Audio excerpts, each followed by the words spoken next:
Novamente, Colossenses capítulo 1, versículo 9. Por essa razão, desde o dia em que ouvimos, não deixamos de orar por vocês e de pedir que sejam cheios do pleno conhecimento da vontade de Deus, com toda a sabedoria e entendimento espiritual. E isso para que vocês vivam de maneira digna do Senhor e em tudo possam agradá-lo, frutificando em toda boa obra, crescendo no conhecimento de Deus e sendo fortalecidos com todo o poder, de acordo com a força da sua glória, para que tenham toda a perseverança e paciência com alegria, dando graças ao Pai que nos tornou dignos de participar da herança dos santos no reino da luz, pois Ele nos resgatou do domínio das trevas e nos transportou para o reino do seu Filho amado, em quem temos a redenção, a saber, o perdão dos nossos pecados. A nossa série é tudo sobre Jesus, e hoje nós vamos meditar no seguinte título: Jesus, o Deus suficiente. Irmãos, a insatisfação é uma marca da natureza humana, e essa característica, ela foi adquirida do nosso pai Adão, que ao pecar, perdeu sua maior e melhor bênção, a comunhão com Deus. E desde esse momento na história, irmãos, o homem vive em constante insatisfação. Essa insatisfação humana pode ser percebida, irmãos, pelo consumismo e pela incessante insatisfação em nossa vida cotidiana. Você já percebeu como compramos e como adquirimos? E quanto mais compramos e mais adquirimos, mais nós desejamos?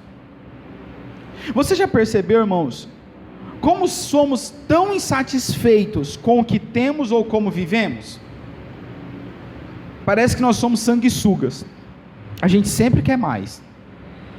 Esse sentimento de insatisfação, irmãos, ele afeta diretamente nossa relação com Deus.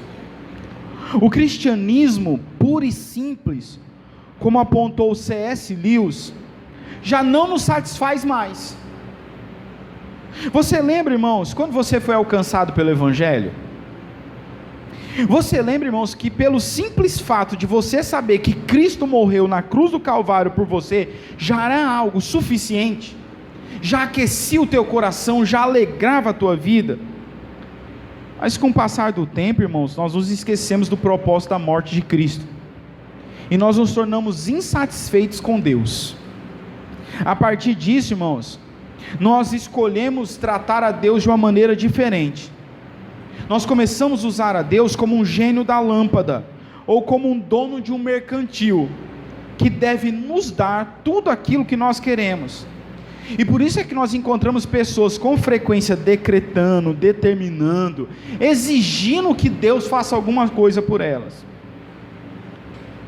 Quantos têm vindo na igreja, irmãos, desejando as bênçãos terrenas? Quantos têm vindo na igreja buscando, queridos, barganhar com Deus? Eu vou à igreja porque eu preciso de uma bênção. Eu vou à igreja porque eu preciso alcançar esse favor de Deus. Nós tratamos a casa de Deus como a feira da Parangaba, mas a casa de Deus, irmãos, é lugar de nós glorificarmos a Deus, e não de nós buscarmos as bênçãos. As bênçãos, elas vêm decorrente da vontade de Deus sobre nós, mas o lugar que nós estamos é para a glória de Deus. E não apenas isso, irmãos, essa insatisfação com Cristo, com Deus, faz nós procurarmos também adornar o cristianismo com ideias mundanas, com modismos, com assuntos palpitantes do momento, com estratégias para atrair gente e pessoas. Será que não é assim mesmo? Será que você nunca foi questionado, ou você mesmo já se questionou da seguinte maneira: aonde você se congrega tem coisa para os jovens? Aonde você congrega tem coisa para as mulheres? Onde você se congrega tem coisa para a terceira idade? A sensação, irmãos, de estar faltando algo, parece acompanhar os cristãos desse nosso século. E é por isso, irmãos, que algumas comunidades têm cedido aos modismos e às coisas do momento. Então, é um vale tudo desmedido, sem o mínimo de racionalidade, sem o mínimo de direção bíblica. Nas empresas da fé que existem por aí, vale tudo para satisfazer o público-alvo. Afinal de contas, irmãos, eles têm que satisfazer os seus clientes. Esses dias atrás, eu vi uma igreja que estava fazendo lutas de MMA para evangelizar os jovens. E eu fiquei imaginando o slogan: dando murro para a glória de Deus. Eu fiquei imaginando, irmãos, esse povo se batendo, lutadores profissionais se batendo, e no final o cara falando: olha, quem quer se converter a Cristo? Aí vale de tudo, vale pirotecnia, jogo de luz, fumaça, vale entrar a Arca da Aliança e sacerdote made in Paraguai, vale marcha para Jesus, vale pastor fantasiado, vale culto dos heróis da Marvel e da DC, vale de tudo, porque eles têm que satisfazer os clientes, eles têm que satisfazer o público-alvo deles.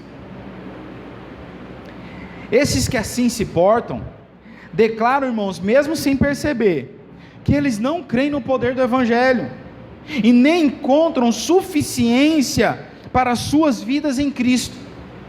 O problema, irmãos, é que a nossa insuficiência somente é satisfeita naquilo que nós temos desprezado tanto: Cristo Jesus, nosso Senhor. Só somos pessoas satisfeitas quando encontramos a nossa satisfação em Cristo, e não nas coisas, não nas pessoas, não nos programas que a igreja pode oferecer. É exatamente, irmãos, esse sentimento de insatisfação que nós encontramos nos irmãos de Colossos. E quando esse sentimento de insatisfação aparece, automaticamente na igreja em Colossos, a igreja dos Colossenses, aparecem também falsos mestres, que apresentam para aqueles irmãos tudo o que muitas vezes tem sido apresentado a nós. Paulo, irmãos, reconhece que aqueles irmãos tinham fé e amor. Se vocês olharem do versículo 3 ao versículo 8, você vai perceber que Paulo vê que eles tinham crido de fato, e que até eles amavam de alguma maneira a Deus, mas eles queriam algo mais, eles queriam algo superior. Então os falsos mestres apresentavam para eles essas alternativas, que não estavam de acordo com o Evangelho e com a vontade de Deus. Irmãos, reconhecer um falso mestre ou um falso ensino não é difícil.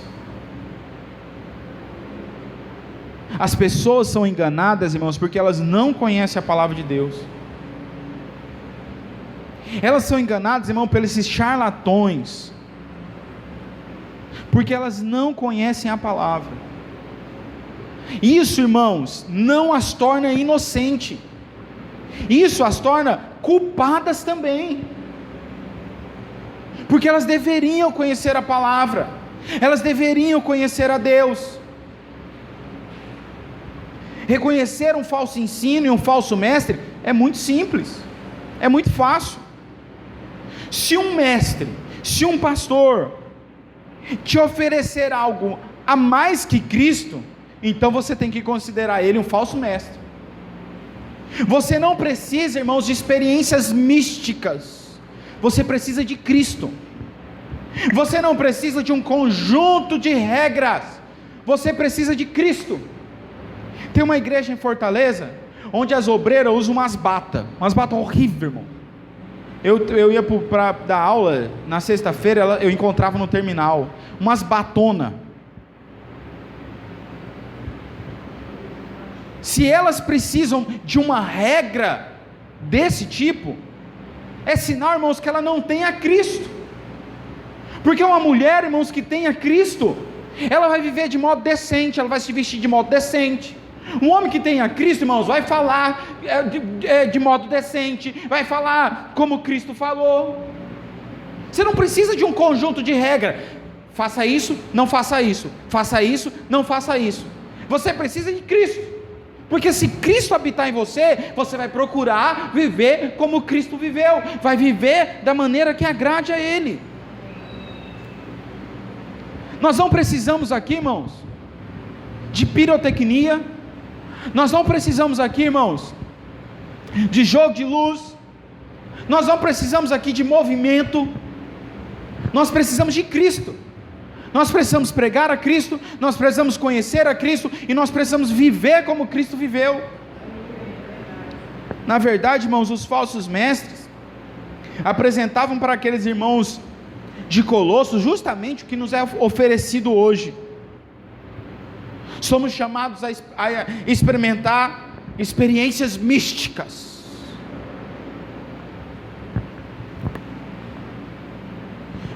As pessoas estão atrás de sapatear, de rodopiar, como se isso fosse algo místico, como se quem faz isso é mais crente que os outros.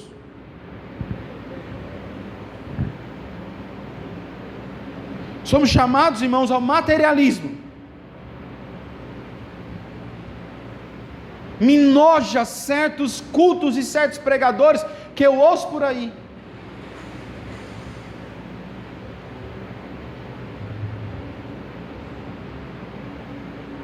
Que oferecem, irmãos, o materialismo como uma maneira de satisfazer o coração do homem.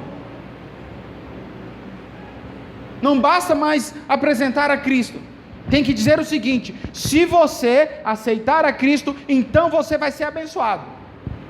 Se você aceitar a Cristo, então a sua empresa vai ser abençoada. Você está vendo que ele está oferecendo Cristo mais o materialismo? Não basta só Cristo, tem que oferecer algo que se some à pessoa de Cristo para satisfazer o coração das pessoas. O materialismo, irmãos, é infiltrado de uma maneira tão sutil que até muitas vezes os falsos mestres ensinam as pessoas a colaborar na igreja da maneira errada. Dizima porque Deus vai te abençoar. Não, meu irmão, você dizima porque Deus já te abençoou. Se você tem que dizimar, é porque Deus já te providenciou. Olha, faça campanha, porque você será abençoado. Meu irmão, Cristo já deve ser suficiente para nós.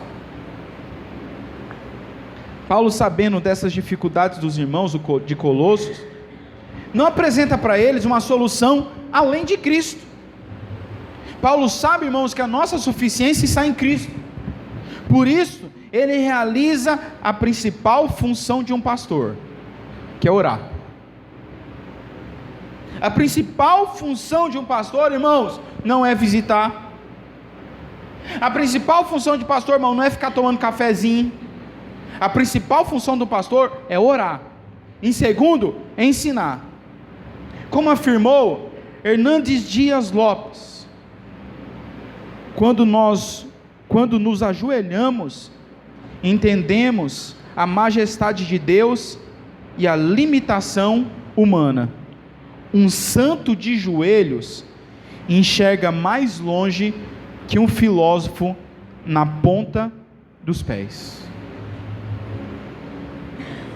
Os crentes, irmãos, dos nossos dias perderam a visão em relação à função de um pastor.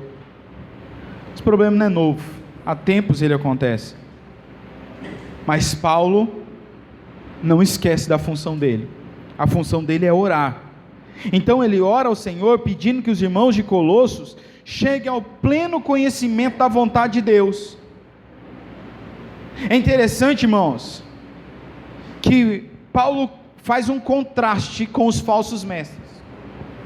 Os falsos mestres, irmão, diziam que para conhecer a Deus precisava-se de um conjunto de regras e atitudes que incluíam a abstenção de certos alimentos, abstenção de certas práticas, de certas regras. Então isso levaria um cristão a conhecer a Deus de maneira superior. Paulo discorda disso, pois ele não apresenta um conjunto de regras de 7, 8 passos para ele conhecer a Deus. Paulo apenas ora. A oração é o meio que nós podemos ter, e que nós temos, aliás, para nós conhecermos a Deus.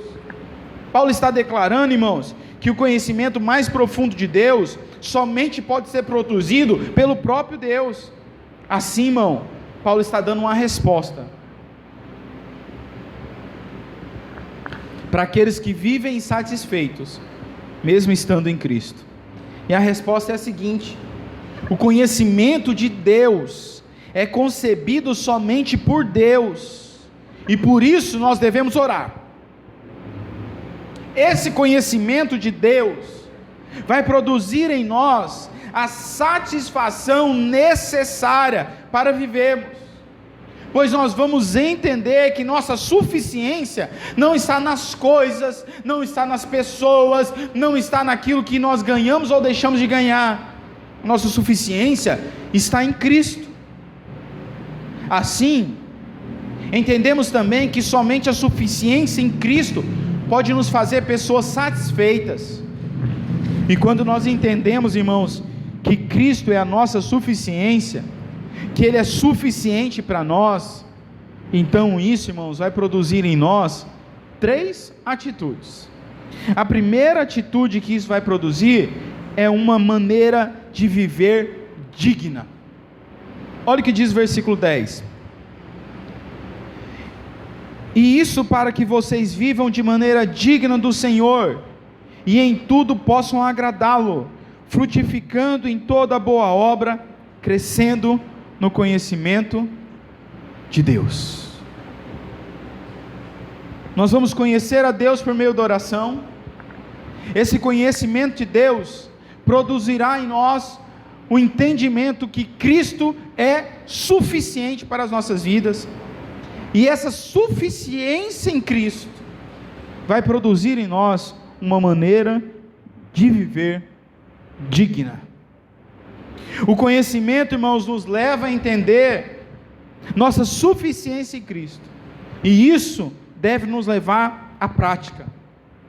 Você não tem que ter apenas a informação certa na mente, nós precisamos ter uma vida certa com Deus. Viver de modo digno de Deus é o mesmo de imitar a Deus, é andar como Jesus andou, é ser santo como Deus é santo. Se nós, irmãos, queremos viver de modo digno do Senhor, nós precisamos aprender essa lição, que viver de modo digno de Deus, em outras palavras, é viver conforme Cristo viveu. E a pergunta que fica, irmãos, é se nós temos apenas um conhecimento intelectual de Deus, mas que esse conhecimento talvez não esteja proporcionando a nós uma maneira de viver digna do Senhor. Como está o seu comportamento fora daqui? Será que ele representa, será que ele reflete a pessoa de Cristo? Será que ele reflete a pessoa e o comportamento de Jesus? Será que o seu comportamento é digno de Deus?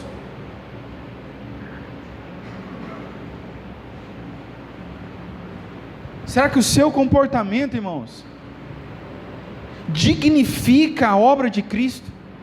Ou você envergonha Cristo com o teu comportamento? A expressão modo digno traduz uma palavra relacionada com balança. A ideia é a seguinte: para viver de modo digno, para você saber se você está vivendo de modo digno, de um lado você tem que colocar a pessoa de Cristo, e do outro lado você tem que colocar a sua pessoa e as suas atitudes.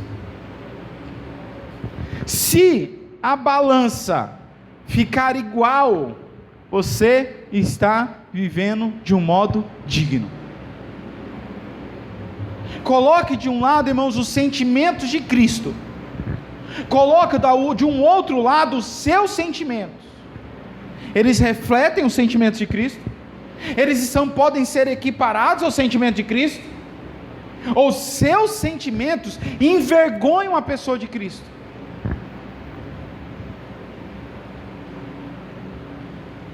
Paulo, irmãos, destaca 3 maneiras de nós vivermos digno ao Senhor.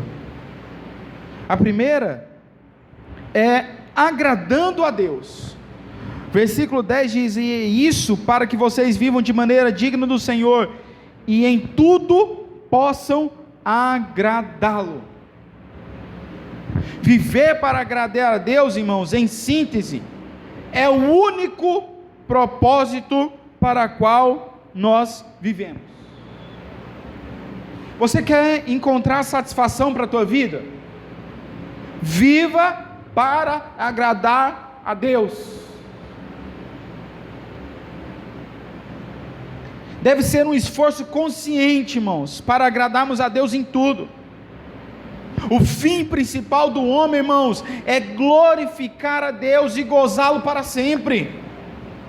No grego clássico, irmãos, a palavra agrado tinha uma conotação até negativa, mas Paulo pega essa mesma palavra e usa ela de forma positiva.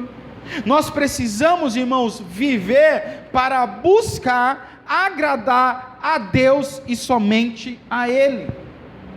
Paulo diz assim em Gálatas: procuro eu agradar os homens ou a Deus? Se nós, irmãos, queremos viver de modo digno, nós precisamos aprender a agradar a Deus, acima de agradar os homens. E muitas vezes, irmãos, nós vamos ser colocados contra a parede. E muitas vezes, irmãos, nós teremos que ficar sozinhos. O próprio Jesus diz: olha, eu não vim trazer paz não, eu vim trazer divisão. Porque muitas vezes, irmãos, nós precisaremos tomar uma decisão firme, se nós queremos agradar a Deus. As pessoas virarão as costas para nós, as pessoas nos condenarão, as pessoas nos criticarão. Muitas vezes, irmãos, nós vamos ter que levar o prejuízo para casa, se nós queremos agradar a Deus. Muitas vezes a gente vai ter que se calar, porque nós sabemos que se nós formos falar, nós vamos acabar pecando, nós vamos acabar agredindo com palavras, e isso não é viver de modo digno ao Senhor.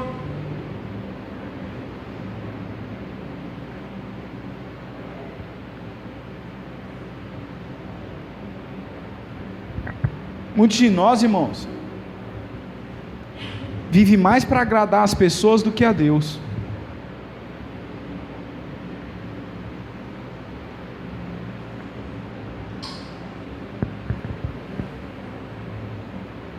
Nós nos preocupamos em muito mais agradar os homens do que ao Senhor. Como nós podemos agradar a Deus? O texto ainda vai dizer que nós podemos agradar a Deus frutificando em toda boa obra. Versículo 10 ainda vai nos dizer isso. E para isso que vocês vivam de maneira digna do Senhor, e em tudo possam agradá-lo, frutificando em toda boa obra.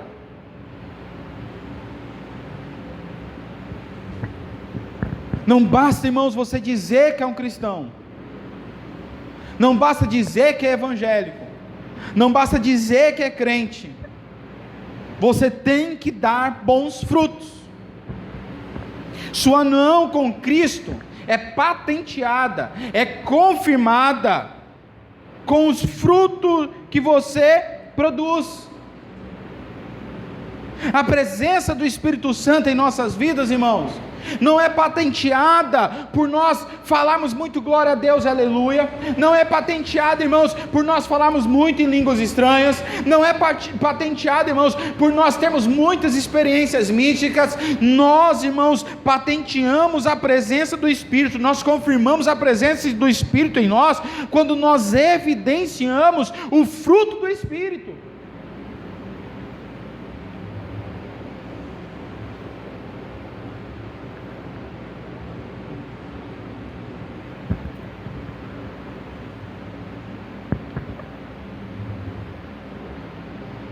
Nós precisamos, irmãos, ler com frequência Gálatas capítulo 5, e sempre ler as obras da carne e o fruto do Espírito, porque aquilo ali mede se o Espírito Santo está habitando em nós.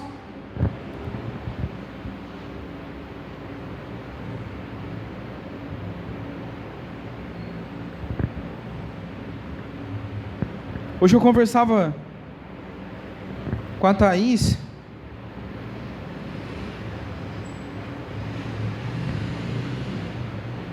sobre uma determinada pessoa que não é aqui da igreja,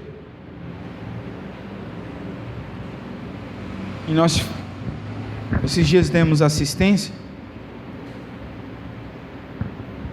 e um familiar dessa pessoa disse: não, ele age assim porque ele tem transtorno bipolar. E eu conversando com a Thaís, e eu falei: Thaís, eu não concordo com isso. Se a pessoa age assim, porque ele é mau caráter, e bota a culpa no transtorno bipolar.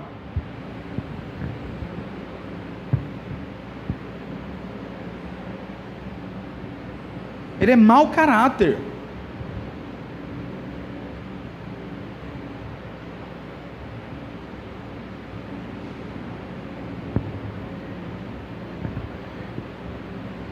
Como diz o John MacArthur,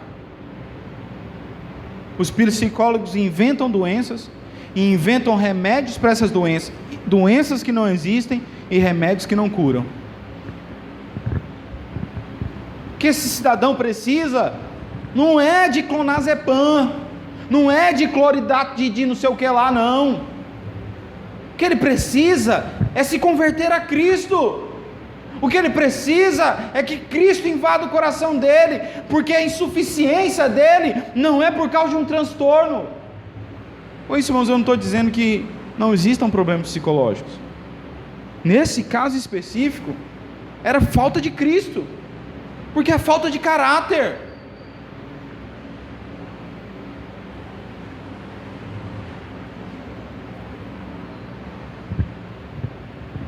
O que adianta, irmãos, esses crentes que vivem fazendo zoada, rodopiando e continuam com a língua do tamanho do mundo?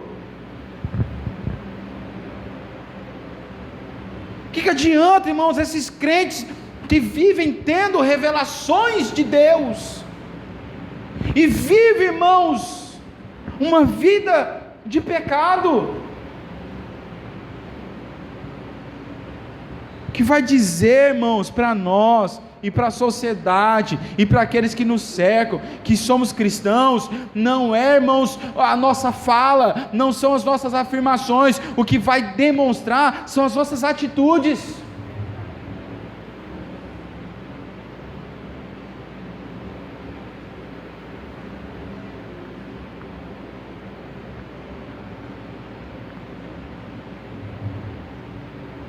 Aí a gente acha que, quando Paulo diz em Romanos, se com a tua boca confessares, aí a gente acha, um dia eu confessei a Jesus, está de bom tamanho.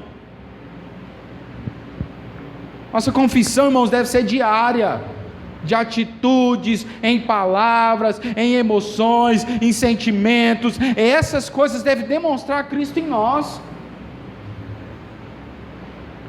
Como é que podemos, irmãos, agradar, ou melhor, viver de maneira digna? É quando é crescendo no conhecimento de Deus.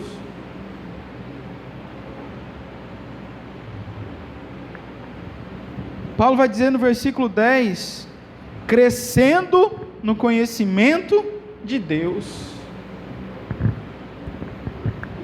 Crentes infantis, irmãos, não agradam ao Senhor.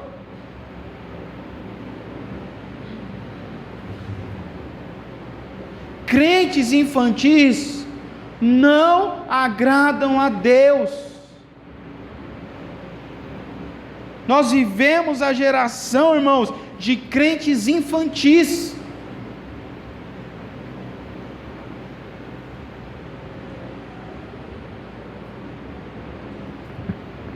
Quando uma criança nasce, até os 6 primeiros meses você precisa só dar o leite materno. Depois disso, a gente sabe, tem muitas mães aqui, muitos pais, tem que começar, dar uma fruta, dar um suco, dar um feijãozinho, um caldinho de feijão. Essas crianças que crescem com mucilon, elas que vivem mais doentes. Pode ter certeza, mucilon e papinha, vive doente. Dá comida para os meninos para ver. Carne de panela. Seu Chico pega uma carne de panela, põe uma macaxeira, uns machixe dentro, uns pimentão, meu amigo, cebola e alho. Deixa, eita glória a Deus. Isso é comida de gente. Aí tá papinha. Igualmente os crentes, irmãos. Chega um tempo, irmãos, que nós temos que deixar o leitinho, porque senão, irmãos, nós crescemos raquíticos, com os ossos frágeis, e chegou a hora, irmãos, de nós começarmos a amadurecer, de nós crescermos.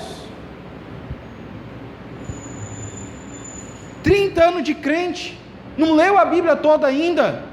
A culpa não é do pastor, a culpa não é da pastora, a culpa não é, a culpa é sua, que é um preguiçoso. –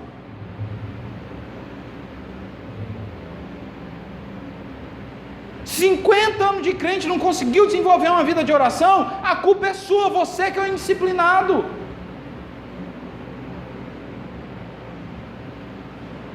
Não crescemos no relacionamento com Deus. E vivemos satisfeitos com um pouquinho que nós experimentamos dele. Ficamos satisfeitos, irmãos, com um pouquinho que nós conhecemos de Deus.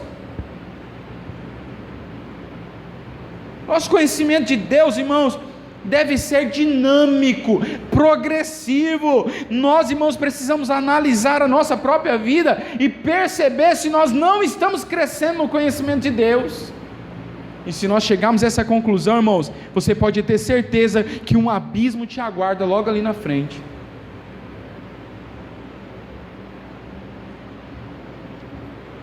O cristão é um organismo vivo, não é uma máquina que vem pronta.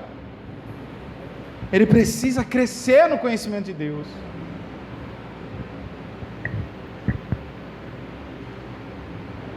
O conhecimento de Deus irá produzindo em nós conhecimento de Cristo, conhecimento da suficiência de Cristo. E essa suficiência de Cristo irá produzindo em nós uma segunda verdade: o fortalecimento espiritual. Versículo 11 diz assim: sendo fortalecidos em todo o poder, de acordo com a força de sua glória, para que tenham toda perseverança e paciência com alegria. Nós somos uma geração, irmãos, de crentes sensíveis. E com isso eu não estou dizendo sensíveis às coisas de Deus, porque muitas vezes, irmão, Deus está berrando do nosso lado e a gente não percebe que é o Senhor que está falando com a gente. Eu tenho visto muito em nossa comunidade algo. Duas atitudes eu tenho percebido aqui. Primeira atitude: crentes que acham que pode se pastorear, e eu só fico olhando de longe.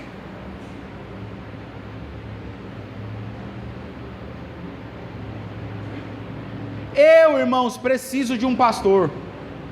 e eu sou pastoreado. Peço opinião, peço conselho, ouço e obedeço. Aí eu fico vendo os crentes tomando decisão sozinho. Eu falo, lá vai. Vai cair. Mas não pediu minha opinião. Vamos ver até onde vai.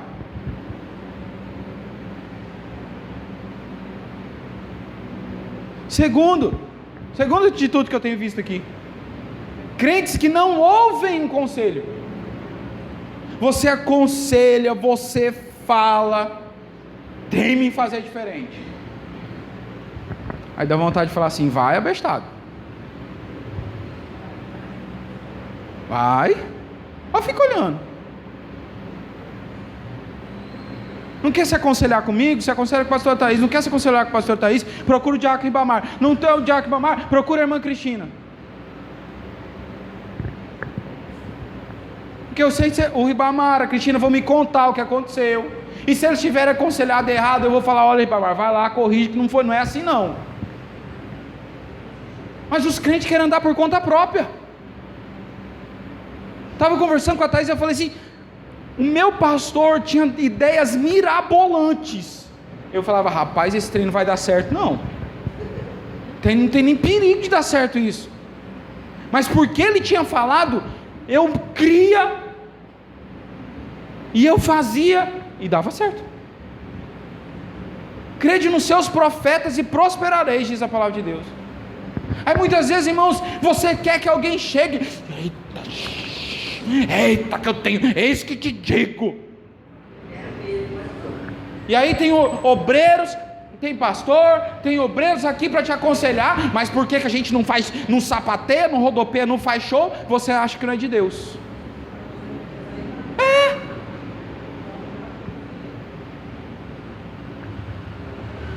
Deus fala, irmãos, constantemente por esse púlpito aqui.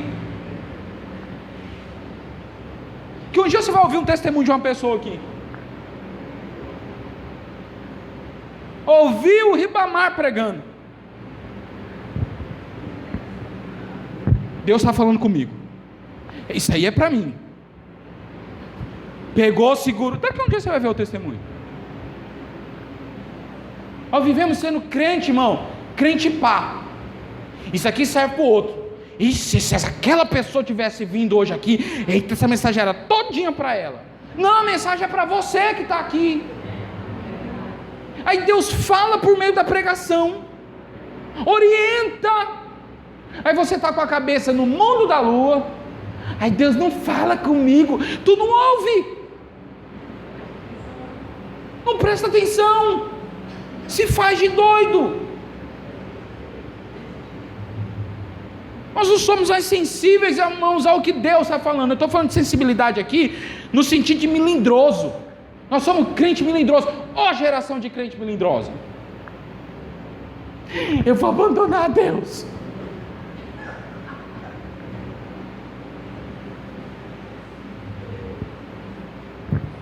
Se as coisas não vão bem, Deus não tem nada a ver. É tu que está botando tudo a perder. É tu que está fazendo tudo errado. Deus não tem nada a ver com isso. Eu vou abandonar o Senhor.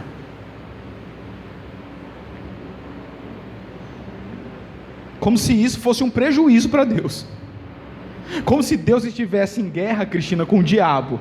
Aí a pessoa fala assim: eu vou abandonar Deus. Aí Deus fala: oh meu Deus, vou perder uma vida para o diabo.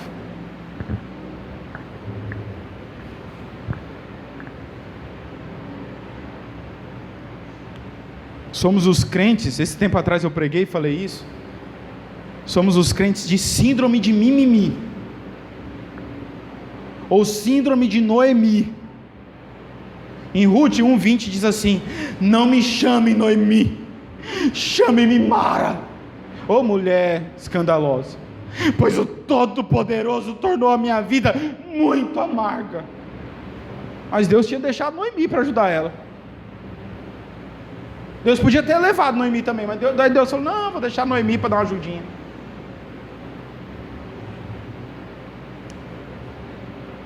Eu confesso para você, irmãos, que eu estou irritado com cristãos que querem abandonar a Cristo por qualquer coisa. A minha vontade é dizer: abandone, infeliz, sofra as consequências. A minha vontade de dizer, irmãos, está achando que Deus precisa de você? Morra! Quer abandonar Cristo? Morra logo de uma vez. Se nós pensamos em abandonar a Jesus, irmãos, toda vez que um problema surge, ou quando Ele não realiza o que nós desejamos, então nós não estamos servindo a Jesus Cristo, nós estamos servindo um Deus que nós criamos. A gente pode até chamar Ele de Jesus, mas com certeza, irmãos, esse Jesus é fruto do nosso coração idólatra. Se essas palavras, irmãos, refletem a sua postura nessa noite, então é sinal que você não conhece a Deus. Então é sinal, irmãos, que Jesus não é suficiente para a sua vida.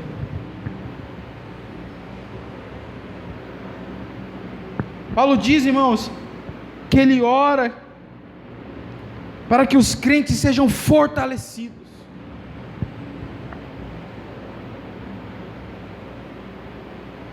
Ele diz: sendo fortalecidos com todo o poder, de acordo com a força de sua glória, para que tenham toda a perseverança.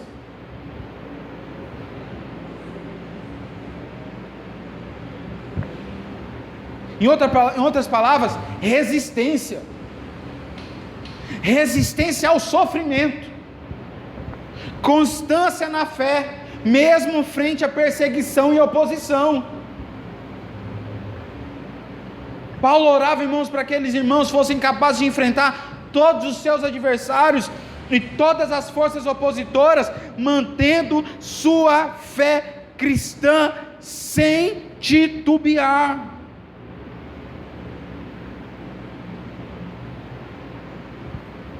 Jó se tornou um homem conhecido pela sua paciência, mas quando a gente lê a narrativa dele, a gente percebe que ele não foi muito paciente. Mas a paciência de Jó é a mesma perseverança que Paulo está falando, é uma resistência ante ao sofrimento, conservando sua fé em Deus. Mesmo quando os amigos viraram as costas para ele, mesmo quando a mulher dele virou as costas para ele, Jó permaneceu perseverante.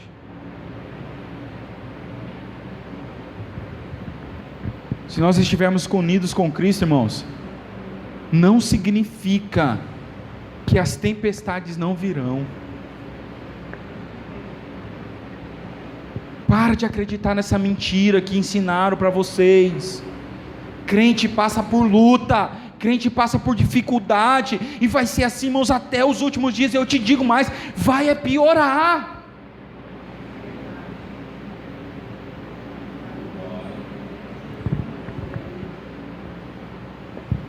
Mas se nós estivermos unidos com Cristo, irmãos, nós suportaremos essas coisas.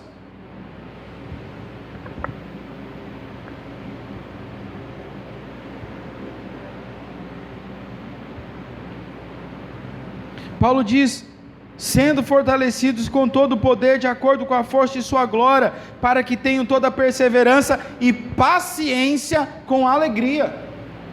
Quando nós estamos fortalecidos espiritualmente, irmãos, nós temos uma paciência infinita. Eu não estou falando aqui de não se irritar.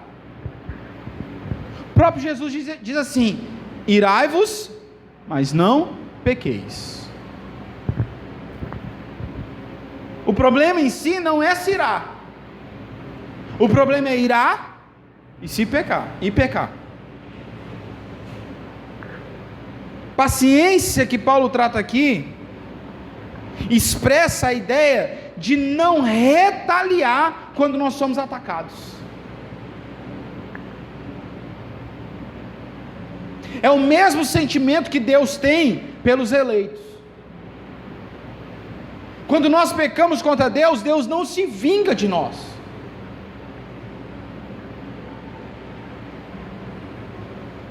E nós, irmãos, sabemos muito bem como retaliar as pessoas que estão ao nosso redor.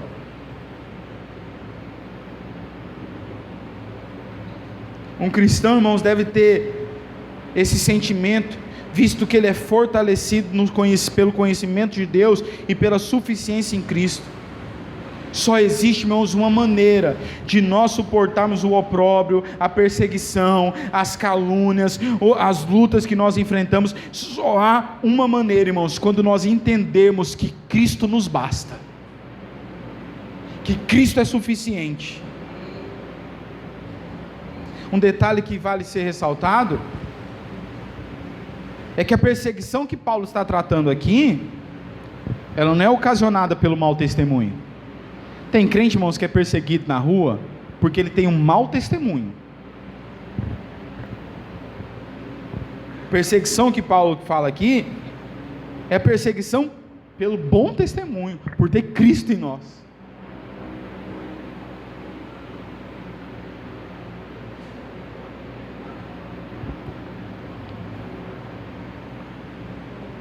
Esse fortalecimento no Senhor, irmãos, vai produzir em nós gratidão.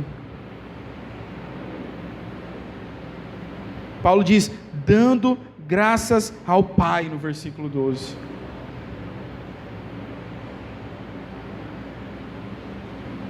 O crente que confia fielmente no Senhor, sabe, irmãos, que no final das coisas, no final de tudo, todas as coisas cooperam para o bem daqueles que amam a Deus, e vive em gratidão a Deus. Essa força, irmãos, que não vem de nós, essa força que não é produzida pelos nossos esforços, essa força que vem do Senhor, esse fortalecimento que vem de Deus, que tanto nós precisamos, irmãos, para deixarmos de sermos crentes melindrosos, vai produzir em nós gratidão, até mesmo no meio das situações difíceis. Porque é muito fácil sermos gratos, irmãos, enquanto tudo vai bem. Quando tudo está dando certo, é muito fácil ser grato a Deus.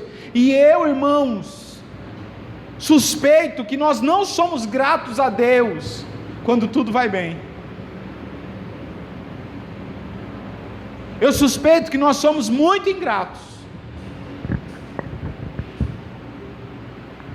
Mas gratidão mesmo, irmãos, não é vista quando tudo vai bem, mas quando tudo está muito difícil, porque nós sabemos que mesmo estando difícil, Deus está no controle de todas as coisas.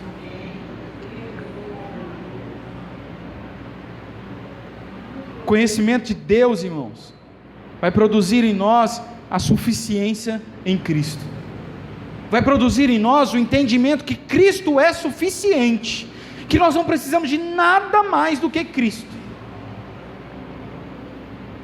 E essa suficiência em Cristo, esse entendimento de que Cristo é suficiente para nós, vai produzir em nós a certeza da salvação. O versículo de número 13 diz, pois Ele nos resgatou do domínio das trevas, e nos transportou para o reino do seu Filho amado, em quem temos redenção, a saber, o perdão do nosso pecado. Em um mundo de incertezas, irmãos, ter certeza de alguma coisa é muito difícil. Nossa limitação natural não nos permite dizer que amanhã faremos isso ou aquilo. O escritor de Provérbios diz em Provérbios 27:1: não se gabe do dia de amanhã, pois você não sabe o que esse ou aquele dia poderá te trazer. Tiago diz o seguinte: ouçam agora vocês que dizem, hoje ou amanhã iremos para esta ou aquela cidade, passaremos o ano ali, faremos negócio, ganharemos dinheiro. Vocês nem sabem o que acontecerá amanhã. Que é a sua vida? Vocês são como neblina, que aparece por um pouco tempo e depois se dissipa. Muitos cristãos, irmãos, vivem numa eterna dúvida se são salvos ou não, e de certa forma é bom a gente ter essa dúvida, porque nós precisamos fazer uma análise constante da nossa vida. Se você não procura santificação, você não é um eleito de Deus. Se você não procura santificação, você não se converteu ao Senhor. Se você não busca santificação, você pode estar dentro da igreja, mas o seu fim será o inferno.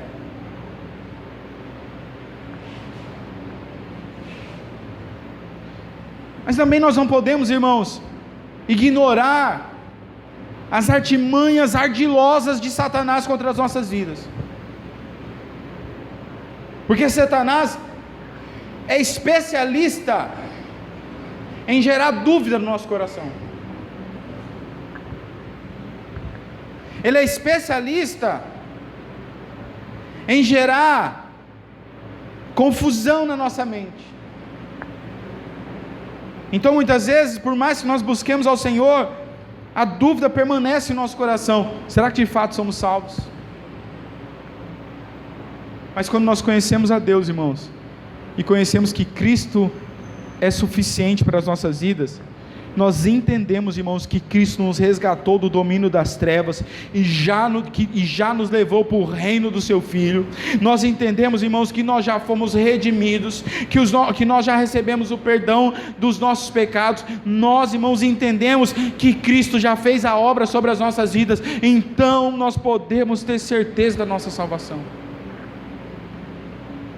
Nós precisamos buscar, irmãos, conhecer a Deus, porque quando nós conhecemos ao Senhor, nós então, irmãos, entenderemos que Cristo é suficiente para nós, e nada mais é necessário a não ser Cristo sobre as nossas vidas. Então, irmãos, nós viveremos de modo digno do Senhor, nós seremos fortalecidos espiritualmente, e nós, irmãos, teremos certeza da nossa salvação. Vamos ficar em pé nessa noite em nome de Jesus.